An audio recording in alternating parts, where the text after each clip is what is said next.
Mūsdienu pasaulē, kurā mums ir tāda iespēja iepirkties gan klātienē, gan internetā, gan tepat Latvijā, gan arī ārzemēs, mums kā pircējiem ir ļoti svarīgi zināt savas tiesības. Un, ja gadījumā tu esi jaunais uzņēmējs, tad tev ir ļoti svarīgi arī zināt savus pienākumus.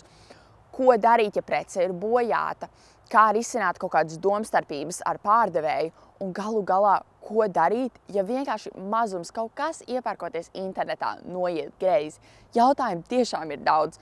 Tāpēc šodien Emīls dosies uz sarunu ar Ekonomikas ministrijas un Patērētāju tiesību aizsardzības centra pārstāvjiem, lai noskaidrotu atbildes uz visiem šiem jautājumiem un beidzot kļūtu par patērētāju tiesību ekspertu. Sveiki! Sveiki! Kurā brīdī es kā cilvēks kļūst par patērētāju?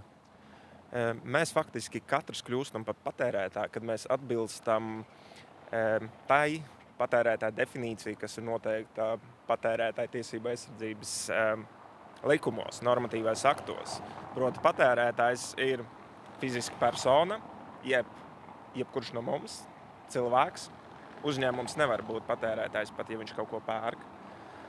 Mēs kļūstam par patērētāju tajā brīdī, kad mēs vēlamies iegādāties vai iegādājamies preci vai pakalpojumu, un mēs to darām nolūkā, kas nav saistīts ar mūsu saimniecisko vai profesionālo darbību. Tas nozīmē, ka mēs pērkam preci vai pakalpojumu gala patēriņam.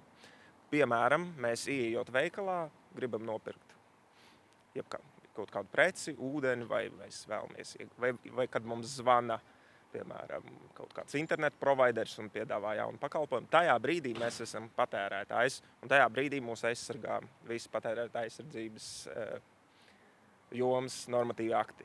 Kas man jādara, ja esmu iegādājies nekvalitatīvu preci un pārdevējs man atsakās viņu apmainīt vai atdot naudu? Tātad pirmais princips, kad mēs esam neapmierināti ar savas iegādātās preces kvalitāti, pirmkārt mēs paši rakstām iesniegumu un tātad šo rakstisko iesniegumu un pievienotām čeka kopijām vēršamies un ejam pie tā pārdevēja.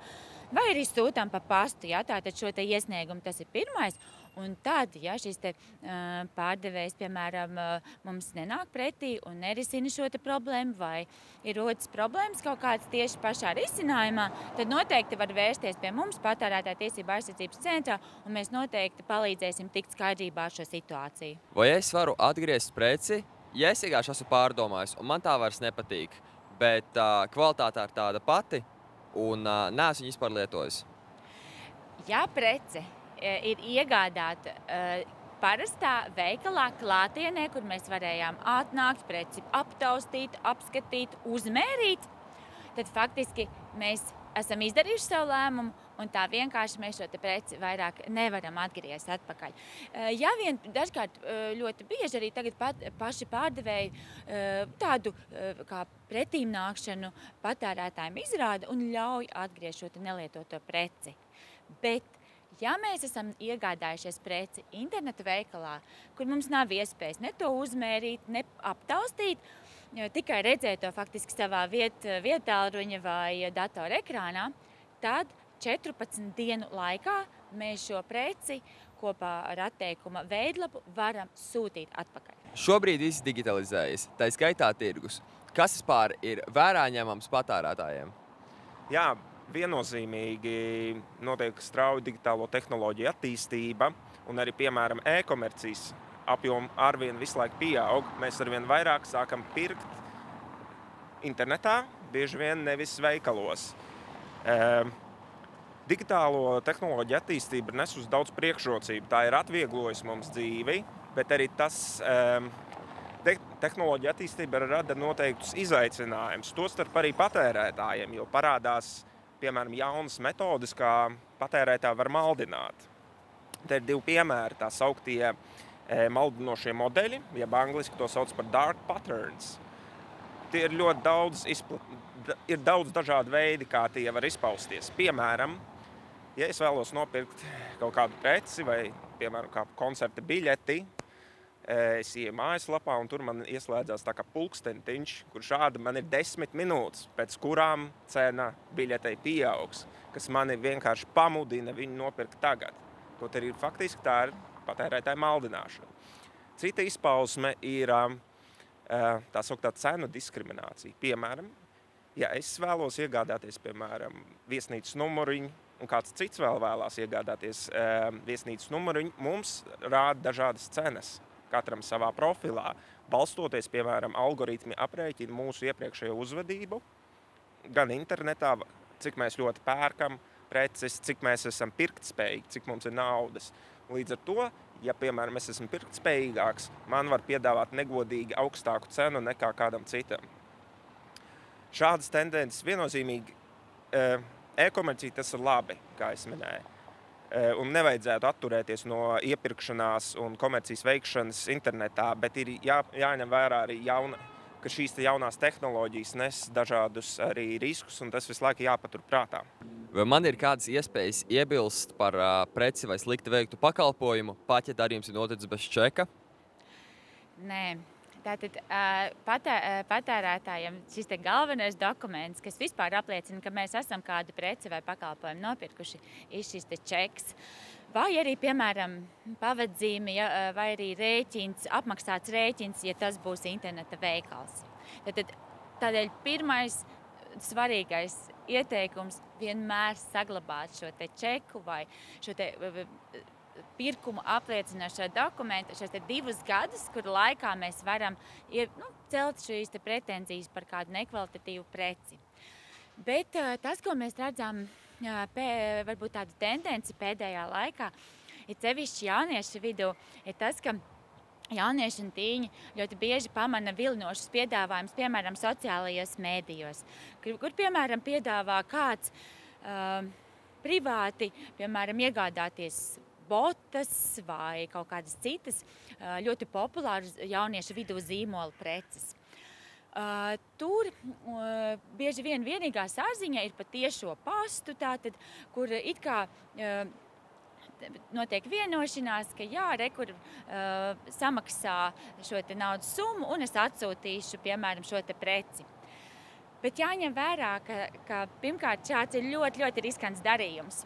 Tādēļ, ka mēs nezinām, kas ir īstenībā varbūt profils, no kura mēs grasāmies iegādāties vai pārskaitīsim naudu. Un otra lieta, tas bieži vien ir krāpnieks, un tā var gadīties. Un trešā lieta, jebkurā gadījumā tas iespējams būs šī fiziskā persona.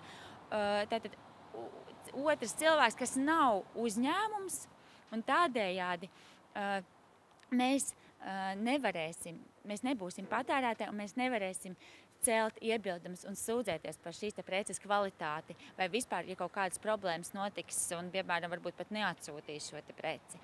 Tādēļ ir svarīgi saprast, ka mēs, ja mēs pērkam kaut ko, mēs pērkam no uzņēmuma, no juridiskas personas, mums ir šis te darījuma apliecinošais dokuments un tādā veidā mēs sevi nodrošinām daudz vairāk. Kā jūs redzat, kādos virzienos tuvākajos gados attīstīsies patērētāju tiesību aizsardzība?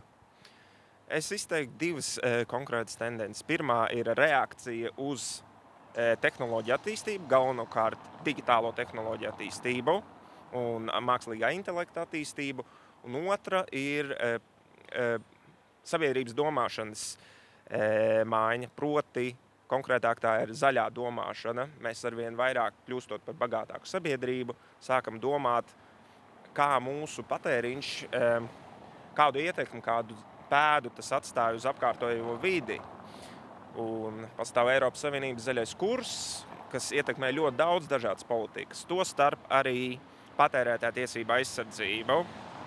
Un tas ir, teiksim, tāds karstā tēma, kas visus tagad interesē. Un tas ietver tādas jaunas, tādu negodīgas prakses novēršanu kā zaļmaldināšana, kad uzņēmums uzdod it kā, ka tā prece vai tā pakalpojuma patiesībā neietekmē zaļo vidi tik slikti, kā viņa patiesībā ietekmē. Un patērētājiem sabiedrībai, par cik interesē šī tēma, viņš tā kā sāk iegādāties šo preci. Bet patiesībā tas neveicina neko draudzīgu videi. Tas ir viens veids. Cits aspekts ir preču remontējamība, jo ņemot vērā, ka mēs ļoti daudz preces pērkam, un pēc tam mēs viņus uzreiz izmetam, mēs izmetam telefonu, mēs pērkam nākamo, mēs saražojam ļoti daudz atkritumu. Un tā ir problēma, kas ir jārisina, un līdz ar to tā ir vēl viena karstā tēma, ka precēm jābūt remontējamām labāk mēs tās remontēsim, nodarīsim mazāk kaitējumu videi, nevis pirksim visu laiku nepārtraukti jaunas. Informēts patērētājs ir pārliecināts patērētājs. Ja mēs zinām savus pienākumus un savas tiesības, tad mēs varam drošāk un pārliecinošāk veikt dažādus lēmumus, neatkarīgi no tā, kur mēs iepērkamies. Un paturam prātā, ka mūsu iepirkšanās paradumi tieši atsaucas uz kopējo valsts ekonomiku, un ekonomikas ministrija to ļoti cītīgi uzrauga, lai tiktu ievērots mūsu kā patērētāju tiesības. Un atceramies, ja gadījumā joprojām rodas kaut kādas domstarpības, tad, piemēram, pircēju un pārdevēju, tad mēs šo visu varam atrisināt mierpilnu sarunu veidā un ceļā. Izmantojot dažādus resursus, kas mums ir pieejami, un, protams, arī atbalstu, ko sniedz Patērētāju tiesību aizsardzības centrs.